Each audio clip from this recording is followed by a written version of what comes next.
आज इस वीडियो में हम दिसंबर महीने के स्पोर्ट्स करंट अफेयर्स को डिस्कस करने वाले हैं। वीडियो शुरू करते हैं।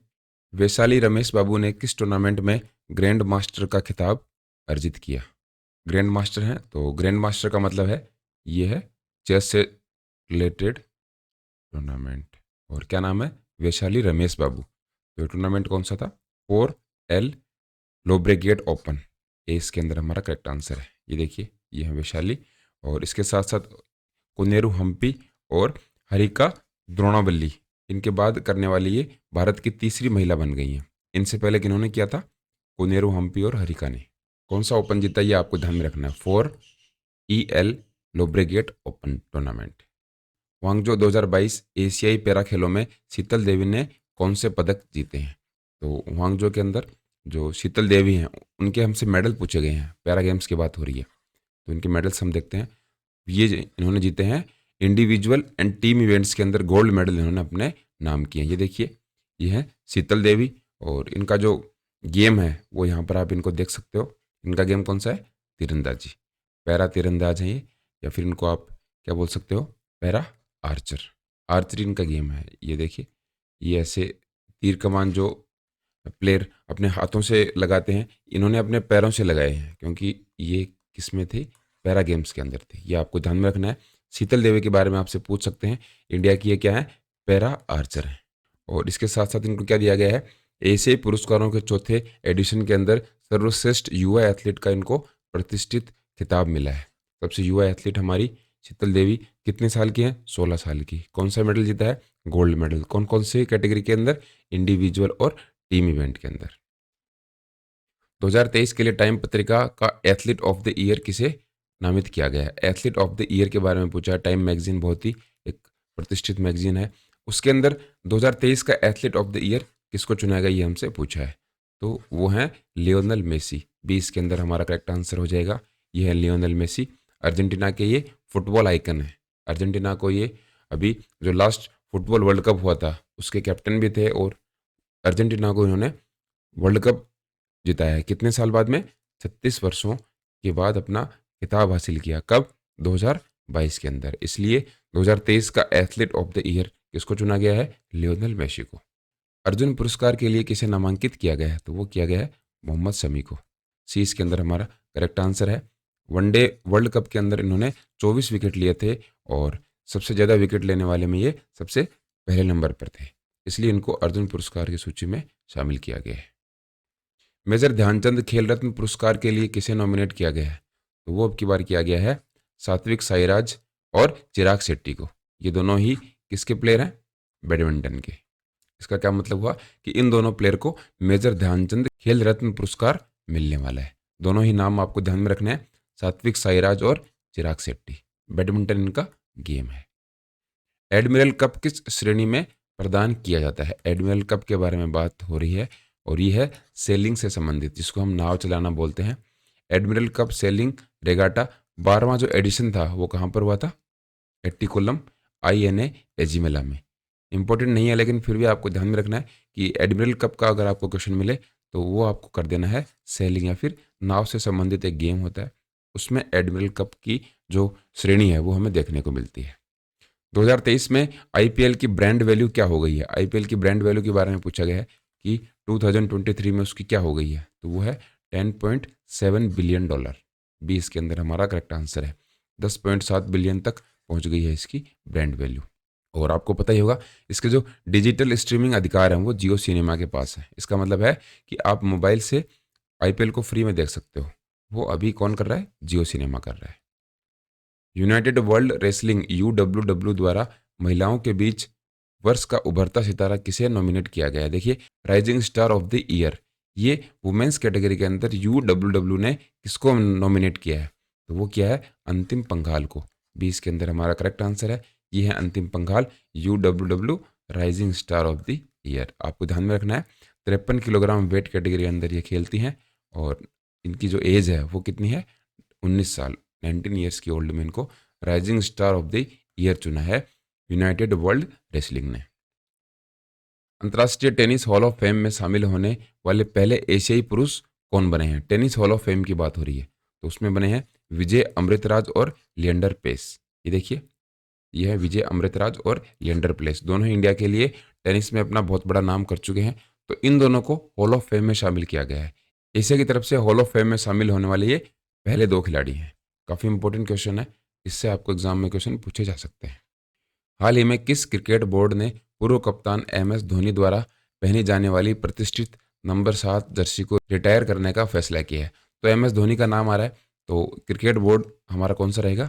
BCCI, board of control for cricket in India.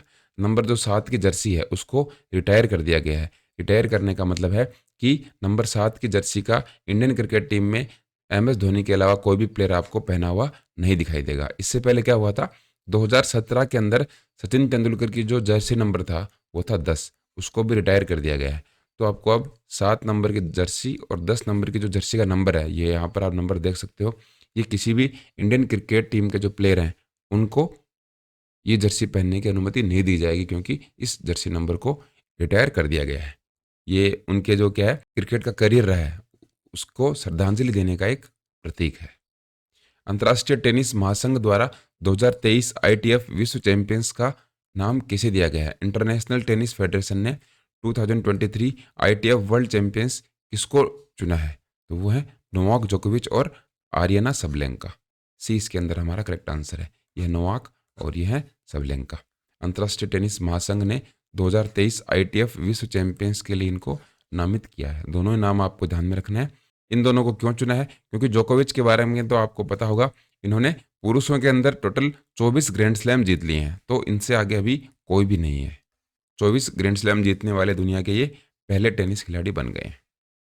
Zinc football academy ने अखिल भारतीय फुटबॉल महासंघ, जिसको हम AIFF बोलते हैं, ऑल इंडिया फुटबॉल फेडरेशन, कौन सी रेटिंग हासिल की है? तो वो की है 3 स्टार। सी इसके अंदर हमारा करेक्ट आंसर है। हिंदुस्तान जिंक की बात हो रही है। काफ़ी इंपॉर्टेंट क्वेश्चन नहीं है, लेकिन फिर भी ध्यान में रखना है। कई बार ऐसे क्वेश्चंस अगर आपको देखने को मिले, तो 3 स्टार मिले हैं जिंक फुटबॉल अकेडमी को। किसके द्वारा? AIFF के द्वारा। मिचेल स्टार्क को किस IPL टीम ने रिकॉर्ड 24.75 करोड़ में खरीदा है? अभी तक सबसे ज़्यादा जो महंगे खिलाड़ी हैं वो मिचेल स्टार्क रहे हैं। 24 करोड़ और 75 लाख रुपए में इनको IPL की एक टीम ने खरीदा है। उस टीम का नाम क्या है? Kolkata night Riders. ये है मिचेल स्टार्क। 20 के अंदर हमारा करेक्ट आंसर है। 24.75 करोड़ रुपए में इनको 2024 सीजन के लिए कोलकाता नाइट राइडर्स ने अपने नाम किया है। अंडर 19 एशिया कप फाइनल में प्लेयर ऑफ द मैच और सीरीज का खिताब किसे दिया गया? अंडर 19 एशिया कप की बात हो रही है, तो वो दिया गया था आशिकुर रहमान शिबली। सी इसके अंदर हमारा करेक्ट आंसर है। बांग्लादेश ने किसको हराया? UAE को हराया। कौन सा टूर्नामेंट था ये? Under 19 Asia cup. उद्घाटन खेलो इंडिया पैरा गेम्स 2023 में पदक तालिका में किस राज्य का दबदबा रहा? पहली बार ही कराए गए हैं हमारे खेलो इंडिया पैरा गेम्स। पहले हमने क्या करते थे, खेलो इंडिया गेम्स करवाते थे, लेकिन अब की बार 2023 के अंदर खेलो इंडिया पैरा गेम्स भी कराए हैं। जो हमारे पैरा एथलीट्स हैं उनको भी खेलने का मौका मिले, तो उसमें जो हमारी पदक तालिका है, मेडल टैली है, उसके अंदर सबसे पहले नंबर पर कौन सा राज्य रहा? तो वो हमारा रहा था हरियाणा। 20 के अंदर हमारा करेक्ट आंसर है। हरियाणा ने कितने मेडल जीते? 40 गोल्ड, 39 सिल्वर और 26 ब्रॉन्ज मेडल जीतकर टोटल 105 पदक जीते हैं। कहाँ पर हुआ था? नई दिल्ली के अंदर। खेलो इंडिया पैरा गेम्स 2023 काफ़ी इंपॉर्टेंट है। पैरा गेम्स के बारे में अगर आपको पूछे तो आपको ध्यान में रखना है 105 मेडल के साथ पहले नंबर पर कौन सा रहा है? हरियाणा स्टेट रहा है। इंडियन स्ट्रीट प्रीमियर लीग, जिसको ISPL बोल सकते हो, मुंबई टीम के स्वामित्व का खुलासा किसने किया है? मुंबई टीम के जो ऑनर हैं वो कौन है? ISPL की बात हो रही है, तो वो है अमिताभ बच्चन। इसके अंदर हमारा करेक्ट आंसर है। ISPL के जो मालिक हैं वो कौन है? अमिताभ बच्चन। कितनी टीम है? टोटल 6 टीमें हैं। हैदराबाद, मुंबई, बेंगलुरु, चेन्नई, कोलकाता और श्रीनगर, अलग अलग इनके मालिक हैं। और ये पहला एक टूर्नामेंट रहेगा इंडियन स्ट्रीट प्रीमियर लीग का, इसका नाम है। गुवाहाटी में 75वीं inter state inter zonal badminton championship में महिला टीम स्पर्धा में कौन सी टीम विजय रही? 75th inter state zonal badminton championship की बात हो रही है। कहाँ पर हुआ था? गुवाहाटी के अंदर। कौन सी टीम जीती है? महाराष्ट्र की टीम इसके अंदर विजेता रही है। 3-0 से हराया है महाराष्ट्र की महिला टीम ने। किसको हराया? कर्नाटक को। ध्यान में रखना है, कर्नाटक अगर आपके ध्यान में नहीं रहे तो महाराष्ट्र आपको ध्यान में रखना है। बैडमिंटन चैंपियनशिप की बात हो रही है। भारतीय कुश्ती महासंघ के नवनिर्वाचित प्रमुख कौन है? तो वो हैं संजय सिंह। इसको अभी सस्पेंड भी कर दिया गया है। किसको किया गया है? वर्ल्ड फेडरेशन ऑफ इंडिया को अभी सस्पेंड कर दिया गया है। इनके इलेक्शन भी हुए थे और इलेक्शन के बाद काफ़ी धरना प्रदर्शन वगैरह हुआ, तो इसको अब सस्पेंड कर दिया गया है WFI को। ये हैं Sanjay Singh. FIH hockey star awards 2023 में पुरुष FIH player of the year का खिताब किसने जीता? Men's FIH player of the year, FIH hockey star 2023 के जो अवार्ड्स थे उसके अंदर मेंस कैटेगरी के अंदर जीता हार्दिक सिंह ने। सी इसके अंदर हमारा करेक्ट आंसर है, FIH player of the year. Bharat की कांस्य पदक जो विजेता टीम थी टोक्यो 2020 के ओलंपिक में, उसके ये सदस्य रहे थे। तो अब की बार इनको क्या मिला है? FIH player of the year. काफ़ी बड़ा अवार्ड है, तो ये आपको ध्यान में रखना है। भारतीय महिला हॉकी टीम की कप्तान सविता पूनिया ने साल की सर्वश्रेष्ठ गोलकीपर का खिताब भी हासिल किया है। ये भी आपके लिए इंपॉर्टेंट है। तो दो नाम ये आपको ध्यान में रखने हैं। हार्दिक सिंह को men's FIH player of the year चुना गया और best goalkeeper of the year चुना गया भारतीय वुमेन्स हॉकी टीम के कैप्टन सविता पूनिया को। साक्षी मलिक ने संन्यास की घोषणा क्यों की? तो यौन शोषण का जो आरोप है उसकी वजह से की। इसके ऊपर लगे थे? इससे पहले जो अध्यक्ष थे कुश्ती महासंघ के ब्रिजभूषण सिंह, उनके ऊपर यौन शोषण के आरोप थे। बहुत दिनों से हमारे जो पहलवान है वो धरना दे रहे थे, उनके ऊपर सुनवाई नहीं हुई। तो साक्षी मलिक ने कहा अगर इसके ऊपर सरकार एक्शन नहीं लेती है, मैं संन्यास की घोषणा करती हूँ। ये यहाँ पर आप इनके शूज़ देख रहे हो। किसी भी प्लेयर के लिए उनके शूज़ बहुत ज़्यादा इंपॉर्टेंट होते हैं। तो वो शूज़ इन्होंने जो प्रेस कॉन्फ्रेंस हो रही थी उनमें यहाँ पर ऊपर रख दिए कि अगर इसका फैसला सही तरीके से नहीं होता है तो मैं आज के बाद कुश्ती नहीं खेलूंगी। ऐसा कुछ हुआ था। और ओलंपिक में हमारी कांस्य पदक विजेता रही हैं साक्षी मलिक। ओलंपियन को अगर धरना प्रदर्शन करना पड़े और उसके बाद भी इतने दिनों तक एक्शन ना हो तो ये खेल जगत के लिए बहुत निराशाजनक बात है। लेकिन देखिए फिर भी अभी सरकार ने इस पर एक्शन लिया है और WFI को सस्पेंड किया है। देखिए इसमें आगे और क्या कदम सरकार द्वारा उठाए जाते हैं। नेक्स्ट है 2023 में खेलो इंडिया यूथ गेम्स की मेजबानी कौन सा राज्य करेगा? तो खेलो इंडिया यूथ गेम्स जो होने वाले हैं 2023 के, उसकी मेजबानी करने वाला है तमिलनाडु। 20 के अंदर हमारा करेक्ट आंसर हो जाएगा। 2023 का कब होगा? 19 जनवरी 2024 को तमिलनाडु में खेलो इंडिया यूथ गेम्स का आपको ध्यान में रखना है। कहाँ कहाँ पर होंगे? चेन्नई, मदुरई, त्रिची और कोयम्बटूर के अंदर। कोका कोला और ICC के बीच नई साझेदारी डील कब तक है? वो है 8 साल तक। इसके अंदर हमारा करेक्ट आंसर हो जाएगा। वीटा दानी की नियुक्ति भारतीय खेल इतिहास के संदर्भ में क्या दर्शाती है? वीटा दानी को अपॉइंट किया गया है और इंडियन स्पोर्ट्स हिस्ट्री में उनको first Indian ITTF governing board के अंदर शामिल किया गया है। ITTF का मतलब है इंटरनेशनल टेबल टेनिस फेडरेशन। इसके अंदर इनको गवर्निंग बोर्ड सदस्य के रूप में नियुक्त किया गया है और ऐसी नियुक्ति पाने वाली ये पहली भारतीय बनी है। ये आप नाम इनका ध्यान में रखिए, वीटा दानी। इसके बाद है सोनी स्पोर्ट्स नेटवर्क SSN ने फुटबॉल के लिए अपना आधिकारिक ब्रांड एम्बेसडर किसे नियुक्त किया है? तो वो किया है कार्तिक आर्यन को। सी इसके अंदर हमारा करेक्ट आंसर हो जाएगा। सोनी स्पोर्ट्स नेटवर्क के नए ब्रांड एम्बेसडर कौन है? कार्तिक आर्यन। भारतीय पहलवान पूजा ढांडा को राष्ट्रीय डोपिंग रोधी एजेंसी, जिसको हम नाडा बोलते हैं, नेशनल एंटी डोपिंग एजेंसी, इन्होंने क्यों निलंबित कर दिया है? तो इनको निलंबित करने का कारण है कि इन्होंने 3 वेयर अबाउट फेलियर दे दिए थे। ये इसकी वजह से पूजा ढांडा है, इनको नाडा ने सस्पेंड कर दिया है। 12 महीने के अंदर अगर आप ऐसी 3 गलतियां कर देते हो तो आपको निलंबन का सामना करना पड़ सकता है।